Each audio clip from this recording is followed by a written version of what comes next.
Selamat datang di Pojok Santai.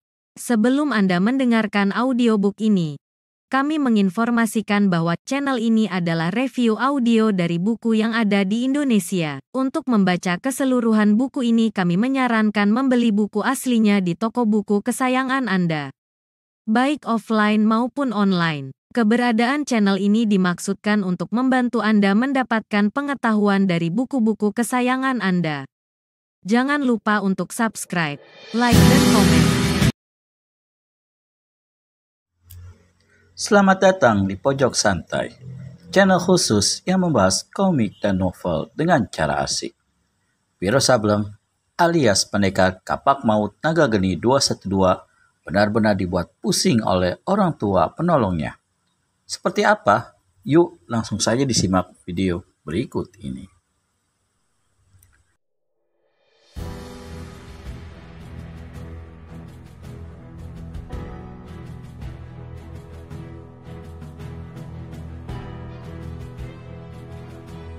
Wiro apa? Bertanya lagi si muka angker. Pendekar 212 katupkan rahang rapat-rapat menahan kesal. Hei, apa kau tuli? Wiro apa? Wiro Sableng, menyauti juga pemuda itu akhirnya. Wiro Sableng? Nah, itu buktinya kau memang orang gila. Kalau bukan orang gila, mana ada manusia yang memakai nama Sableng. Sableng sama saja artinya dengan edan alias gila. Tapi itu bukan mauku memakai nama demikian.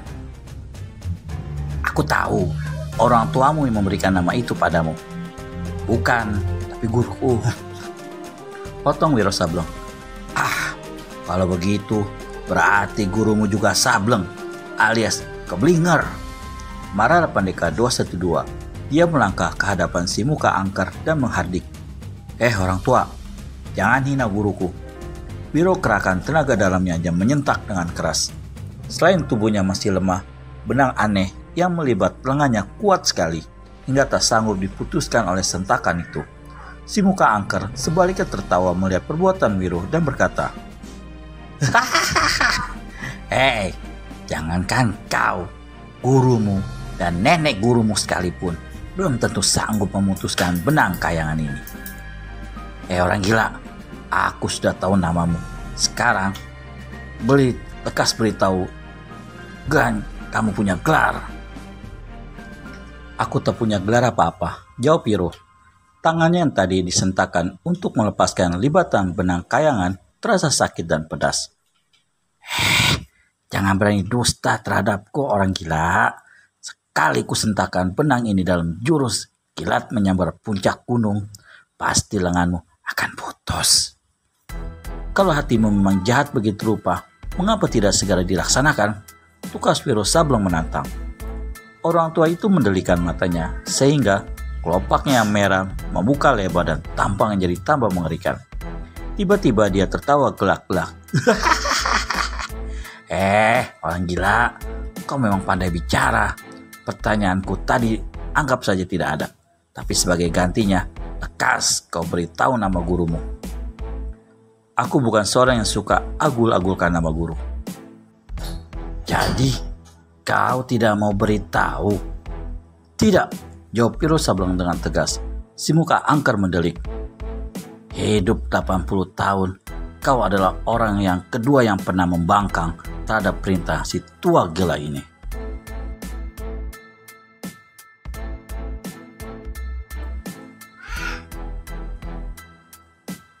Habis berkata begitu, si muka angker yang menyebut dirinya tua gila itu goyangkan benang kayangan yang dipegangnya. Pendekar 212 menjerit kesakitan dan tubuhnya mencelat ke atas sampai beberapa tombak.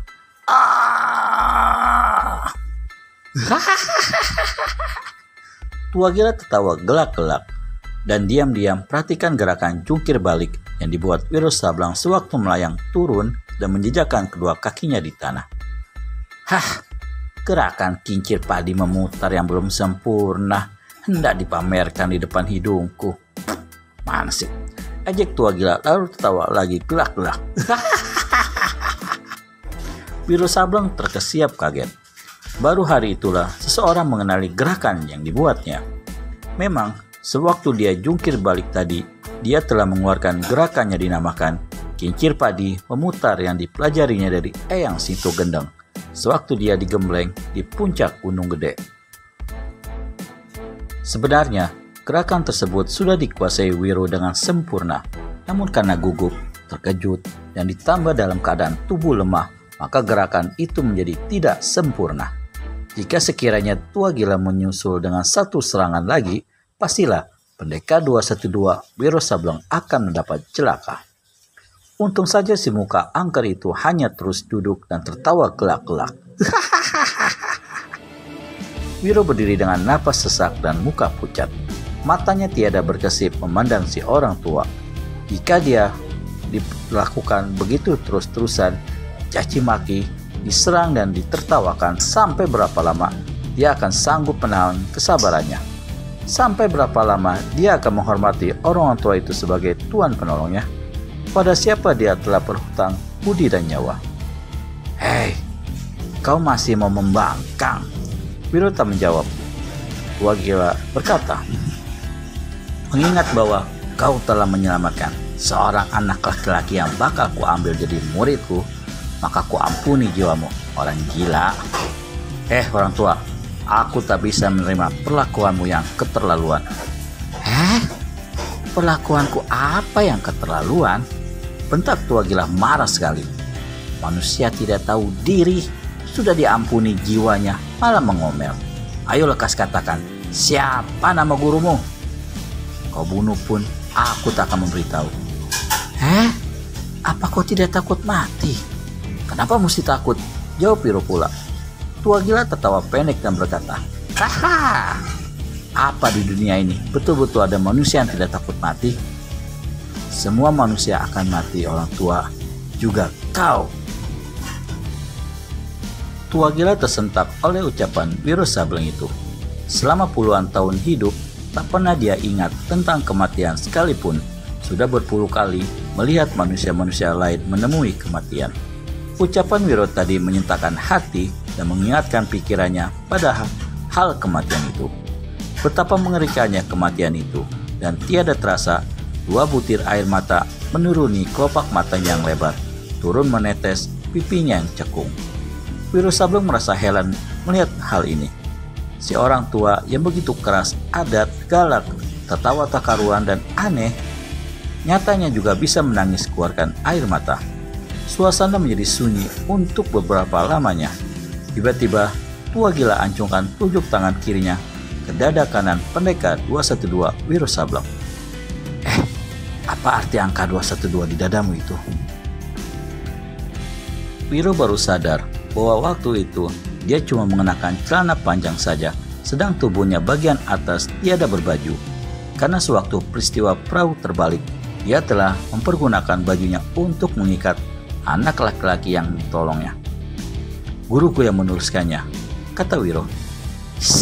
Dasar tolol. Aku tanya, apa arti angka itu? Bukan siapa yang menulisnya. Sekalipun setan atau jin yang menulisnya, aku tak peduli. Tak bisa kuterangkan, orang tua, jawab Wiro. Paras Tua Gila tampak kembali menjadi marah. Pembangkanganmu sudah keterlaluan. Kau betul-betul tidak memandang sebelah mata terhadapku. Kau akan kubunuh saat ini juga. Lalu Tua Gila tarik benang yang dipegangnya. Wiro tersentak ke muka. Siaplah untuk mati, orang gila. Dan Tua Gila lalu angkat tangan kirinya. Begitu tangan hendak dipukulkan, tiba-tiba ditariknya kembali. Dia menyeringai. Sebetulnya aku sudah muak melihat kematian. Orang gila, jika kau bisa menjawab sebuah pertanyaanku, aku akan ampunkan jiwamu. Tapi kalau kau tak bisa menjawabnya, terpaksa kau kubunuh juga. Wiro Sableng kertakkan rahang dan Tua Gila lantas ajukan pertanyaan. Menurutmu, orang tua manakah yang paling celaka hidupnya di dunia ini? Wiro terkesiap dan merenung. Pertanyaan aneh yang suka dijawab, kata hati pendekar ini. Ditatapnya wajah angker orang tua itu. Kalau kau tak bisa menjawab, kau akan kubunuh. Tua Gila menyeringai. Dia lalu menunjuk ke atas pohon kelapa dan berkata, aku akan jatuhkan sebuah kelapa. Sebelum buah itu mencapai tanah, kau mesti sudah bisa menjawab pertanyaanku tadi. Bagaimana selanjutnya? Bisakah Wiro Sableng alias pendekar Kapak Maut Naga Geni 212 menjawab pertanyaan sebelum kelapa yang diarahkan tua gila itu jatuh? Temukan jawabannya di video selanjutnya hanya di channel Pojok Santai. Segera subscribe dan tekan tombol lonceng untuk mendapat notifikasi video terbaru dari kami. Terima kasih dan sampai bertemu kembali.